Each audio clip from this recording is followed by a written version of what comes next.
Hey guys, this is Cal with Cal-Tac Sewing.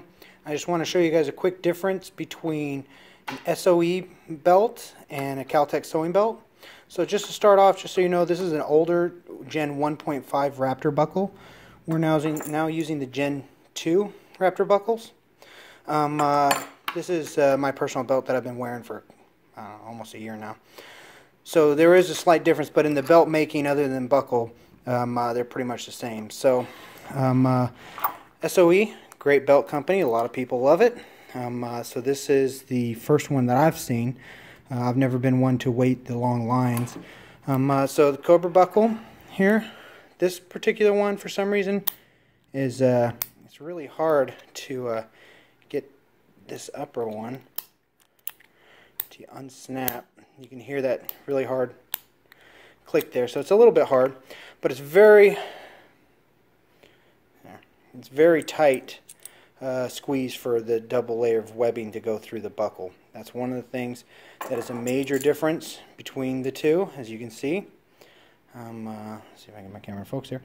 So there's quite a bit more room in the Gen 2 Raptor buckle and the Gen 1.5. A lot easier to thread through. Much bigger ears. Some people like it, some people don't, but you will notice that there is quite a bit of size difference between those two buckles. So I'll line them up here. So you can see the Gen 2 Raptor buckle is quite a bit wider, but overall length is not that much more. One thing about the Gen 2 Raptor buckle though is here they have the beveled on the inside.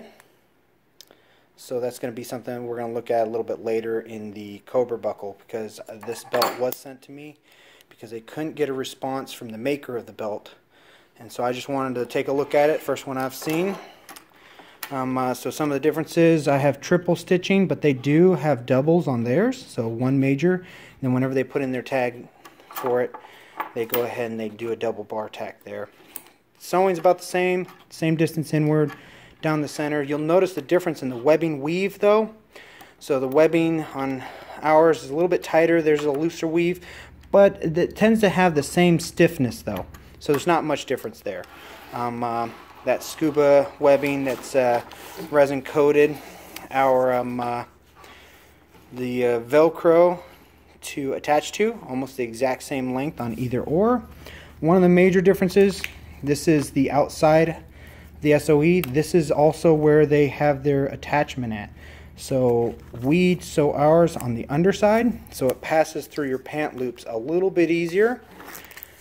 And then down here, I'm not sure how they measure theirs to 42. I'm not sure if that's pant size, but their Velcro for attachment is much larger here, and it's squared off. We taper ours again to pass through the belt loops a little bit easier. Just a difference in manufacturing. So just a preference, but this belt was sent to me because it needs to be redone. It's not the right size, and they can never get an answer back from the maker. So we are going to cut it loose because they wanted us to remake it as Cal-Tac Sewing makes their belts. So here's the Raptor buckle. Looks like they have their pivot or I guess grooved, I guess you could say, or milled out on the underside a little bit, and ours is milled into it, is a slot into it between the top and the bottom, so that my camera won't focus, but there it is. So you can see that they have a little bit of an opening there, but it's flat on the bottom side of it.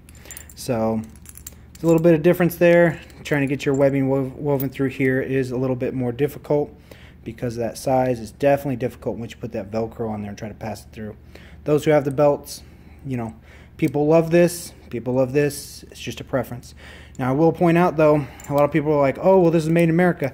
This is not an American made buckle. This is imported. This one's made down in Chino Hills, California, or Chino, California. So this one is an American made buckle. This one is not. Also the Gen 1.5 Raptor buckle. So this is Gen 2. There's a company out there that right now that's advertising this as Gen 4. I'm not sure where they're getting Gen 4 at, but According to ADF, this is their Gen 2. So that's just a few differences between a Cal-Tac sewing belt and other brands. If you have any questions, hit us up on the comments. Feel free to hit us up on Facebook, Instagram. We're there, and I'll be there to answer any of your questions. Take care.